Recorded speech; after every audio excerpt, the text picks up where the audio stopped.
they were not able to continue with the jobs, yeah. And in terms of rehabilitation, there was hardly anything that was being done by the government. And what were being done, they lacked any imagination. I mean, there were some attempts, they were given loans to set up some business. But, you know, they would give the loans for the same purpose. So within a community, there would be 6 shops and nobody has money.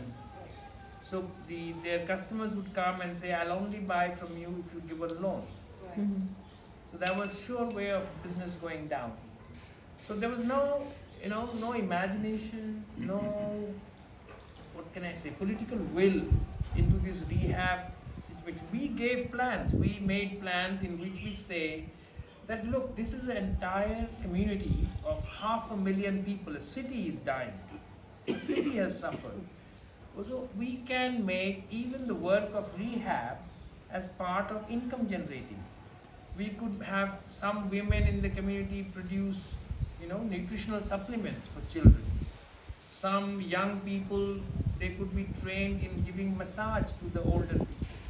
So rehab becomes income generating in itself, and a city takes care of itself and stands up and does this. But all the plans that we made, none were accepted, and none that were used actually worked. So there was, at one point of time, it was thought that women could be giving sewing jobs, and that was done. For 3 years, women got some 2,300 women were doing sewing jobs, and then it was stopped suddenly because the women who were sewing jobs were also exchanging information on what they were going through, and that led to those women organizing themselves, which the government didn't like. Mhm.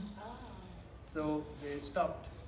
So socially they suffered so much that even the next generation has to bear those scars, because when your income drops, one of the things that suffers is your children's education.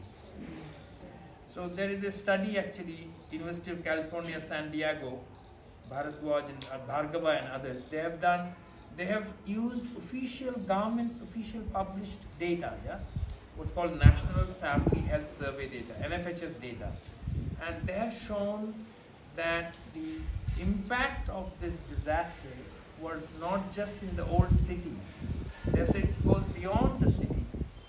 They say that children who were in the womb at that time, in utero, they have a 25 times more chance of getting cancers. That all children born to gas-exposed people suffered in marriage. They couldn't get married. They couldn't get jobs. They lost some 4 years of education. All of that is documented. So this was something that, unfortunately, you ask, but many people don't. Of something is the least studied. The social impact of the disaster. But it was heavy, and it is going to also, just like the medical impact, continue for generations. And when you say we, who are the we? How many people are in the we? You mean people? When you say we do that, we organize this, we took it there, who are the we? This is the survivors organizations. So how Somehow, many no. people are There are currently about 4 active survivors organizations that are campaigning still.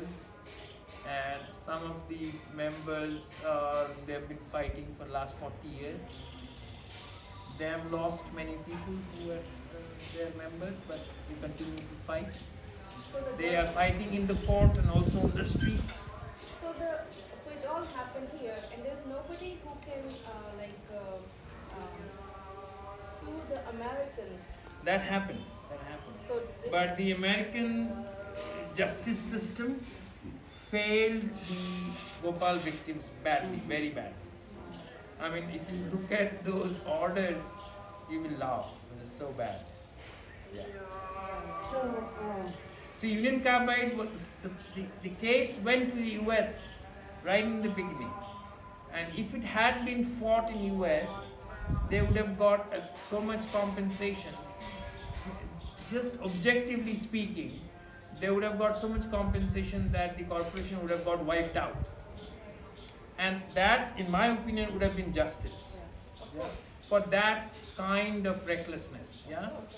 But that didn't happen, because the moment the case went to the US, the corporation argued that this was a what they call forum non-convenience. It was not a convenient forum. And the US judge, John Keenan, who was a Reagan appointee, also said the same thing, that US was not a convenient forum.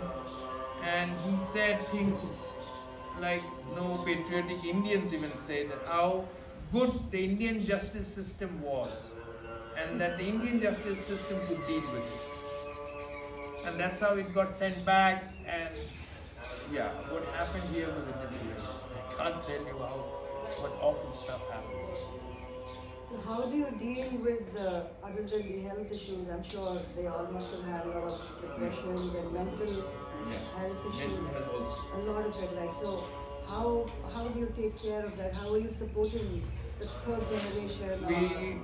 I can say that we have this feeling that we are not doing enough, like a chronic feeling. Yeah. Because we deal with as many we can. Some 37,000 people are registered here. But that's about one-fourth to one-fifth of those who really need the care that we offer. So yeah, we try to raise these issues, but what can I say? I'll tell you, I mean, our way of funding was different from most other NGOs.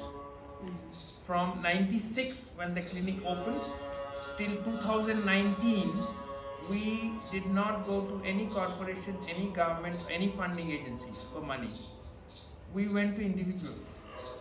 So we put up ads because we had a friend, Indra Sinha, who was living in UK, who was in advertising industry, who offered to help, and he put up an ad in the London Guardian. And we received money from school children, from ordinary people, from bicycle couriers, all these kind of people, they sent money. So much so that we were able to run this clinic from 1996 till 2019 with 30,000 donors from 45 countries. And in October 2019, the Indian government decided to cancel our registration, which means we could not get money from abroad. Oh. So for 5 years, we had to cut down on staff, cut down on facilities, cut down on number of people. I had to have a heart bypass surgery. All of this happened because we were dealing with no money. Yeah, we tried crowdfunding. The number one crowdfunding in this country is Give India, and my college mate's friend is there, so he helped us. We tried. We made a target of getting 50 lakhs. We got 1 lakh. The guy was nice. He said, let's find out. None of our fundraising campaigns are bombed this way. Let's find out why this one bombed. They tried to find out. There is a good extensive study, audience research.